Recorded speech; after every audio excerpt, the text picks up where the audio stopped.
he also gave them the permission to sell their goods inside the Arsenale.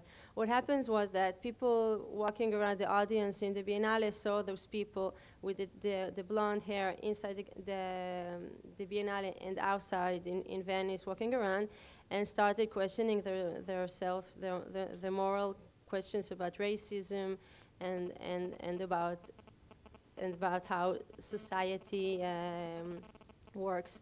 What the difference is that Santiago Sierra paid those people 50 euros. Each person that was willing to dye their hair was paid 50 euros.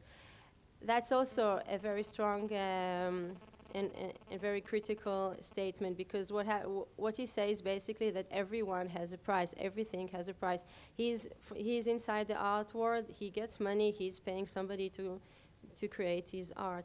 So that's the way the performance art and Santiago Sierra makes the audience reflect about social issues.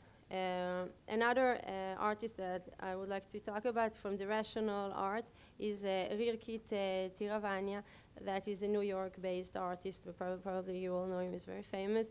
What he does is he invites, he cooks in his exhibitions. He cooks Thai food and give it to the people.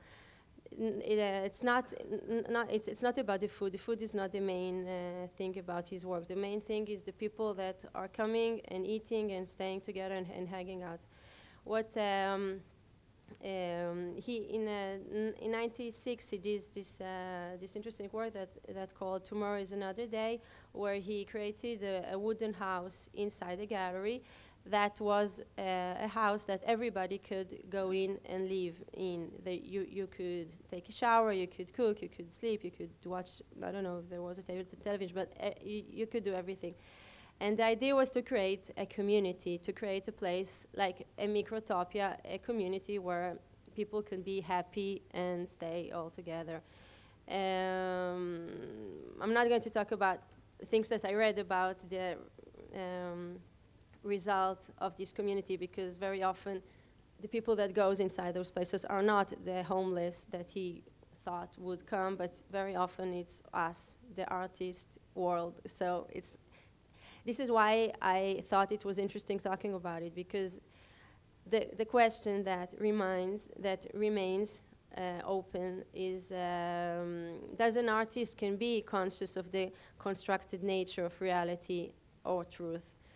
This is why it's interesting for me as an artist, and I'm Israeli as they presented me.